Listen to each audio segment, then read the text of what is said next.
What's up? Hey, Josh, Isaiah, Jordy fam. Back at again. Team No Sleep. Team No Sleep. This dude's I've been up for 36 hours, so It's ridiculous. it's starting to set in. Yeah. So we're just sitting here talking about, again, our past experiences and scrolling through Facebook and seeing my old memories for when I had an R32 and how I kind of regret getting rid of the car. And just talking about possibly in the future getting another JDM car. Chasers, they're coming. Yeah, Chaser. JZX for sure. So, when I went and picked up the coupe, I went to this guy's house. It didn't start. There was no battery in the car. He hadn't driven it in like 3 weeks. So I was like, okay, so it's probably a pile of shit. So I didn't expect to leave with the car. He put a battery in it, it started right up, and he's like, oh, my cousin had to borrow the battery. It was ghetto as fuck. Like, he let his cousin borrow his battery. That's ghetto. So started it up, let it idle, checked all the problem areas, and took it for a test drive. The only real issue I had with the car when I bought the car was the clicking from the coilovers. That was the only issue. Which I fixed. Which we later fixed. I didn't want to fix it. You didn't want to fix it. Because I didn't care. I was like, you know what? It dude? didn't change how the car handled. I was really sick of riding in his car and hearing this annoyance from the rear coilovers. And I was like, dude, I'm done letting you avoid this issue. I'm going to fix it. Because I didn't want to take it apart. That was my thing. I didn't want to take it apart. I made him go outside, jack up his car. We took the wheels off. Obviously, he took the coilovers off. And the top hats were loose. The top hats were loose, so I tightened them down. And guess what? No more clicking.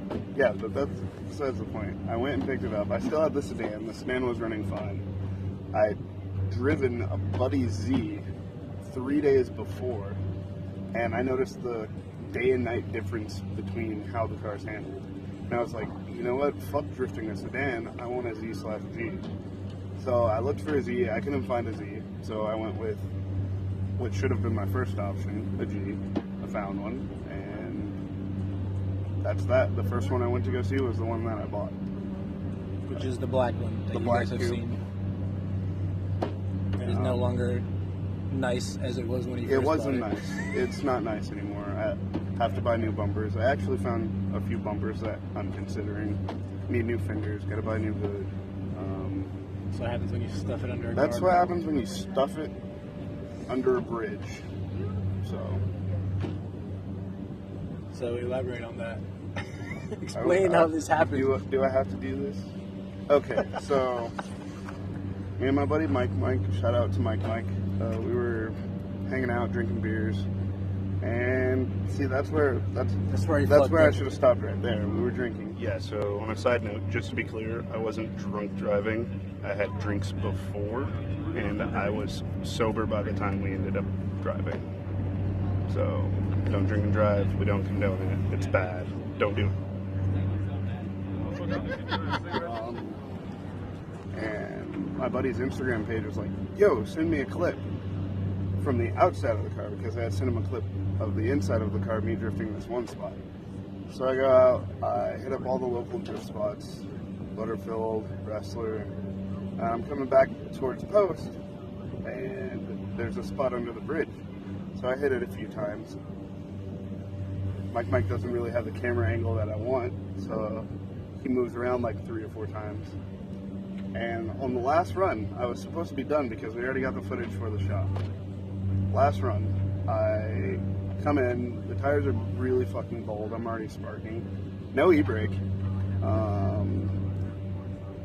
A bus was on my line. I didn't see the bus. I didn't see the bus into the corner. I didn't see the bus at all. So I hit a guardrail instead of the bus because I couldn't alter my line.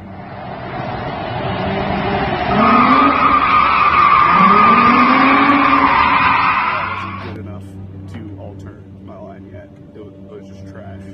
That's the real problem. That's trash. Yeah, And I heard that if you hit a bus, you lose your license. So I'm not trying to lose my license. So I stuffed it under a guardrail. I couldn't even back it off. I had to get towed off by a passing tow truck that was just like driving by. Had to drag me off. I drove my car back on post with no front end. It was pretty cool. The guy at the gate was looking at me like I was fucking crazy. He's like, "What the fuck, dude?" And I was like, I wasn't even pissed off. Like, as soon as I got to the parking lot, I shot a video explaining what happened, actually. That might need to go, like, right there. I have a video. Okay. So like, I shot a video right after it happened. And then in comes me shortly after, and I'm like, what the fuck happened to your car, dude? Yeah, because, get this. And me... I went drifting in my sedan again, because the coupe is now fucked. Loaned my sedan to a friend. He had been driving it for like 2-3 months. Because I had the coupe, I didn't mind putting miles on the sedan. Someone else doing that. He was taking care of it, he was handling it. So I had the coupe, I was doing dumb shit with that. Anyways, so when I blew up the coupe, I had to go get my car back from my buddy. I failed to check the oil. It had little to no oil in it. And me and Josh went drifting. We went drifting at a local spot, Butterfield. And I was running a tandem with someone, and I thought my tires were slapping. I'm in his car.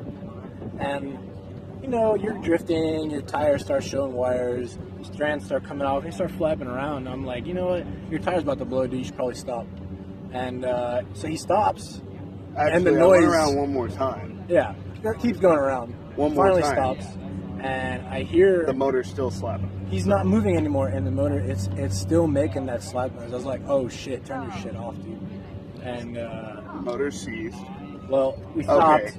Started up a couple of times. You know, usually when something goes wrong, you stop and check everything out. Turn it off, see if it turn still it back does on, it. turn it off, turn it back on. So then we realized, hey man, it's knocking. It's fucked. Just take it back. So I tried to go back on post. Started it up, made it like 6 feet. He's driving away, and the and car's like, and then all of a sudden you hear metal on metal, and the engine shuts off. Just ceased.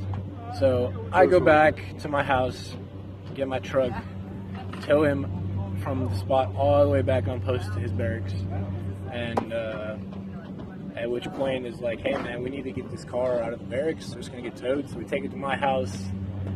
And around that same time, I got my Z. We did the transmission swap, which we've already talked about. And luckily, right before I blew up the sedan, the coupe was running. We had it running. It was already at the house. We were in the process of motor swapping it. Yeah. So I blew it up. I blew up the sedan while the coupe was already getting work. Yeah. And at the same time, like, I'm over here, I do fabrication somewhat, and I basically like put his front end back together because the whole radiator support was shot. The whole passenger side of it was gone. So I fabricated up some tubing and basically put his front end back together on the coupe. And you know, it is what it is. It's all held together. I mean, it hasn't broken yet. Yeah, it hasn't broken, the remaining pieces of my fiberglass core support are finally failing. I slapped a cactus, or not really a cactus. A giant bush. A giant bush at the track, and it like shattered it. So now it's held together by zip ties. It's Zip ties. Completely together by zip ties. Fans are like just hanging out, zip tied deep. Held on by zip ties. Zip ties save lives. And I guess that's where I got the no fucks given attitude for the car. Like, I'm willing to try anything once. Like, car related. Like I was saying, basically I bought the car to do whatever the fuck I wanted in it, and it turns out it became a daily after I blew up the sedan. I bought it to be a fuck around car, and it ended up being my only car. So... Yeah, it tends to happen when you're like an avid drifter. Like, you break things, and even the things that you don't want to drift, like, even the things you don't want to drift end up being something you drift in if it's rear-wheel drive. That's why, like, my other vehicle is a truck. I can't drift that. And I mean, I could, but it would take a lot of effort. It would be sweet to put a Hydra in there. But, yeah, so as far as me, though, got the clip of after he fixed the car. And, yeah. Yeah, but that's really it. Right now I'm on the fence in between buying something else. I saw a G37 yesterday that I was really kind of interested in. I don't think I'm going to change cars because I have too much invested in this car right now. So I'm going to finish it. Maybe a cage soon. I know everybody's like, get a cage ASAP, but Yeah, I'm planning on getting a cage as soon as we get back. I've got a couple of shops lined up that find me will a do it shop for that me. can TIG weld and do a good job, or else I'm going to have to go back to California to get my shit TIG welded. Because I don't do MIG, so... As far as both could be done well, but TIG tends to be stronger in most cases, so TIG would definitely be the way to go as far as a cage. Yeah, that's my preference anyways. But yeah, That's all I've really got. I mean, there's been a couple times where he fucked up in his car, and there's been a couple times where I fucked up. I mean, I think we both spun out and jumped the curb on the same day, like twice. It was real bad. It in the was same really, spot, really you know? slick. Like, It was wet, it was slick. super and slick. I was trying to We're both trying to do hot yank boy. as much angle out of that turn as physically possible with stock angle. That's why I don't have a bumper. I broke it. And I mean, it's why, like, I've I'm never sure had a bumper. his alignment was really bad for a while, so I fixed it. And I mean, you know, shit happens when you're drifting, obviously. Blown bushings and Yeah, alignments don't work. So Yeah, lower control arm on his and lower control arm on mine. Or He fuck. fixed his. Mine is still fucky right now, but my car's in storage, and it's gonna get replaced when I install my Wise Fab. So I really am not too concerned about it. yeah. But yeah, I mean, I guess I think we'll stop there for That's this, all we really for got this for episode, today. episode 2. You know, talking drift, and Next time he's gonna talk about his shit. yeah, we'll talk about me next time. We'll talk about my past experiences with drifting and cars and what I've all had and etc. So I mean, I'm on car number 14, so we can get into that later. definitely. So thanks for watching, guys. Josh, Isaiah, and Jared E. Fab. Thanks for watching.